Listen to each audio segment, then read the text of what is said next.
Good morning and welcome to the new edition of Dr. Lamba's Awakening Call. Desperation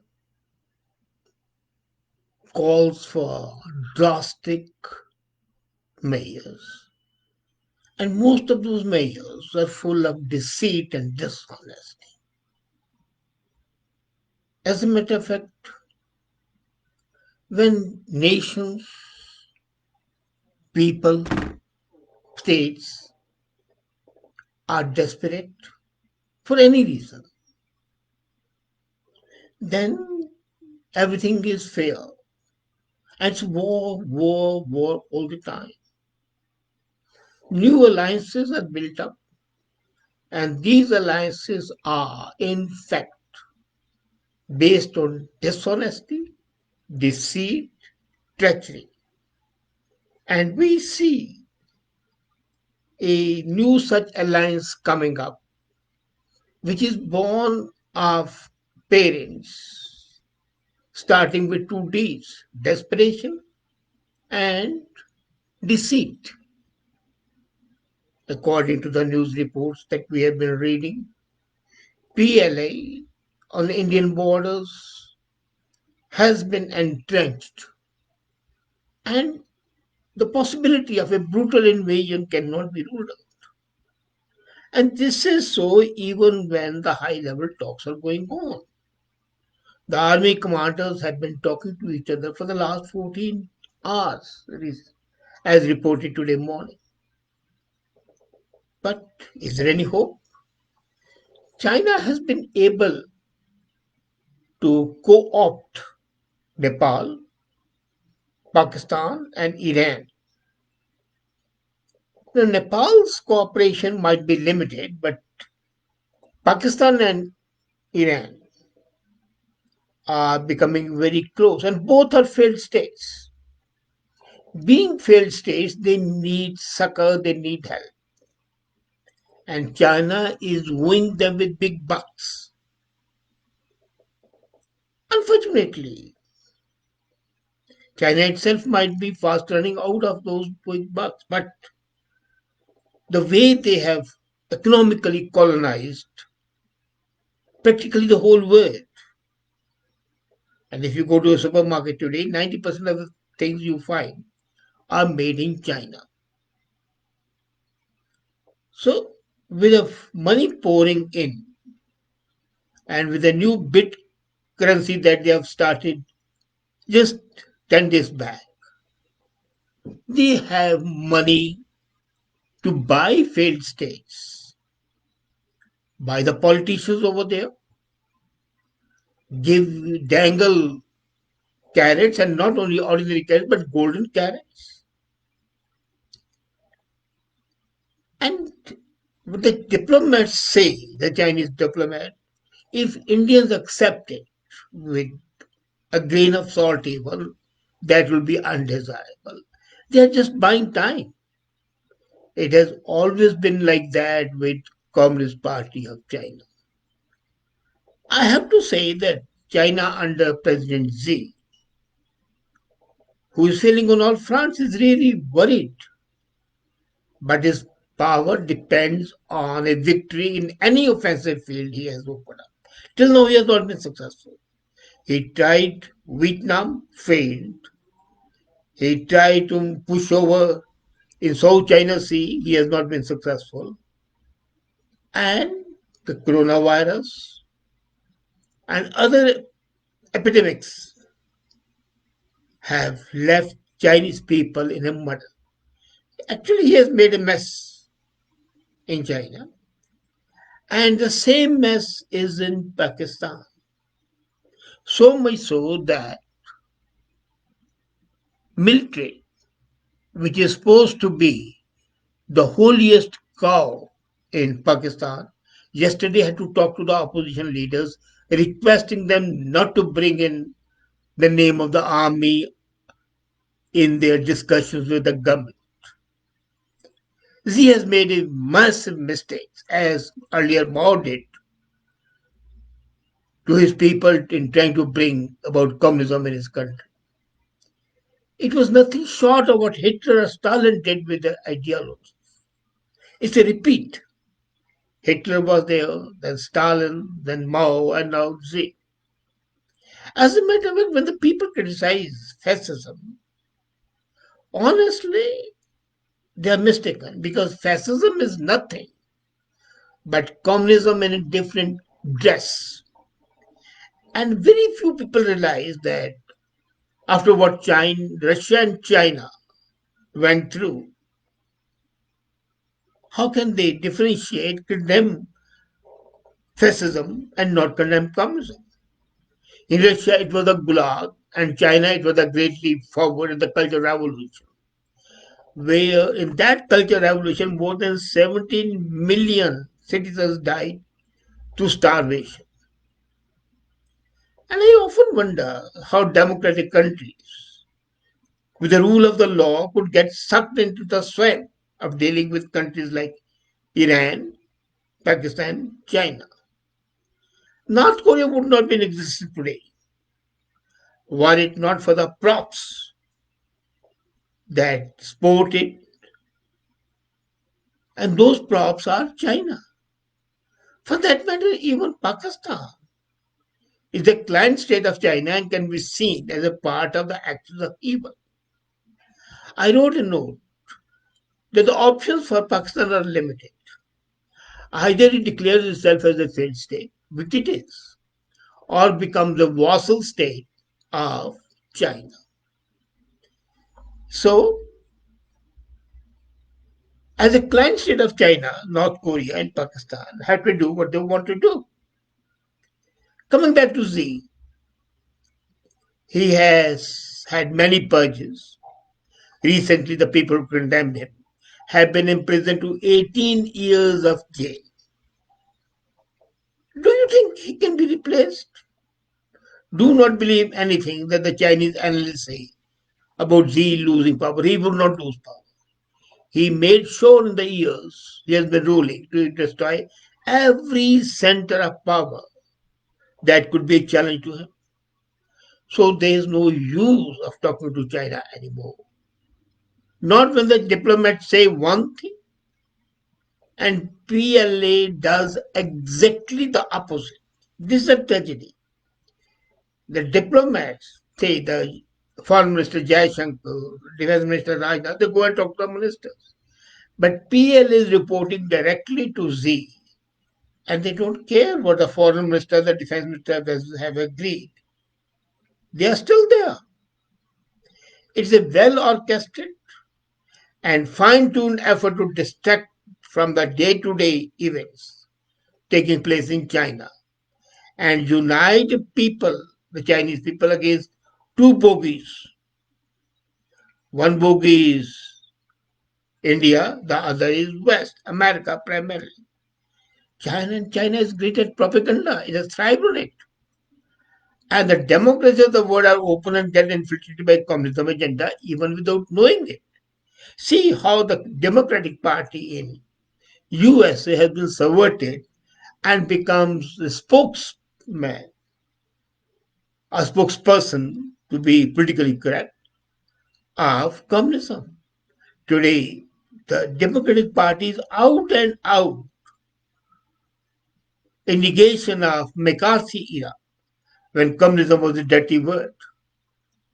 So, where are we? We are standing at the edge of an abyss, a precipice. And when I say we, practically wherever we are. But Indians are the worst neighbors in the world if you take into account failed states of Nepal and Pakistan, who has always been dependent on foreign aid. And China has been able to buy them, even so much so that China has built buildings on the land in Nepal, as reported today morning. And Nepal is not saying a single word to China. The best plus point for India is armed forces, which are supposed to be the best in the world. And that every worthwhile country except these three, China, Pakistan, and Iran, are with India. Xi has played a losing hand from coronavirus, which is spread knowingly, to his aggressive and ham-handed wolf warrior diplomacy that alienated the countries that even had lucrative business with it. Look at what happened to Australia. India is in a sweet spot today. Quite possible when the war is there, if the war is there, hopefully it's not there, but if it's there, we would lose many lives. But I have a gut feeling that it will cost China much more because our armed forces are better trained and they have more conviction, which they have shown recently. China has more rockets and missiles pointing out at India, and the soldiers who are conscripted. But those soldiers never had to fight a war. We have almost the same technology, not of that level, but Navy, Air Force, and Army, but highly trained principle. Now, what has to be seen is the response of the people. I've been following China through its citizens on the various state channels, Globe Times, and those people who get through VPN. Because of the virus, millions of the Chinese have died, and the devastating floods have wreaked havoc in 29 provinces since May 2020. 29 provinces in 4 months have been devastated. Life has been crippled. Food supply is absolutely conspicuous by its absence. And people are estimating more than 1 million soldiers have been sent to towns and villages to help with the floods. And that is something horrible. 19 million citizens of China are today jobless, and factories are not employing people as they have no orders from the rest of the world. The decoupling from the factories of the world is happening faster today than it has happened everywhere. Pakistan, we know it is on the edge of being blacklisted for espousing terrorism, and it takes cosmetic band-aid solutions. It does indulge in them, but then the people are not befooled. Iran, USA has reimposed all UN sanctions earlier decided. So what are we waiting for? For China to attack in Ladakh anymore? You have the support for the quadrilateral, which I've been talking about. But you have to create a scenario where you have an upper hand. Today, there's a perfect storm against China, whether it's in their own backyard, which is there, or abroad. So what you need is that this triangle of evil, axis of evil, if Bush was to call it, I call it the triangle. The triangle on the apex is China and the base is Iran and Pakistan. Absolutely anti-India. But then this is what is we are face to face with. It's quite possible if the war with China takes place, Pakistan might immediately attack on the western sector. So, what has to be done? You know, you remember the story of Gordian knot. Somebody tied a knot and took it to Alexa, and it was said that anybody who unties a knot would be the conqueror of the world. Hundreds of people tried to untie the knot, they could not. So the knot was brought to Alexander. What he did, took out his sword and cut the knot. Untied is one thing, manually, he cut it. So cutting the Gordian knot takes decisive action. India needs to cut the Gordian knot. It has to take the initiative, even if it's a bloody one. And India can be sure that the so-called nuclear option would not be there because China doesn't want to commit suicide, nor does Pakistan want to commit suicide. What would happen is, if India is to assert its right to defend its border, then the nations of the world will support it and coordinate it. And there'll be not one front of Ladakh, there'll be many of the fronts that will open up against China. And China is quite possible might be trapped on different sides. South Korea, Thailand, Vietnam is waiting. Japan,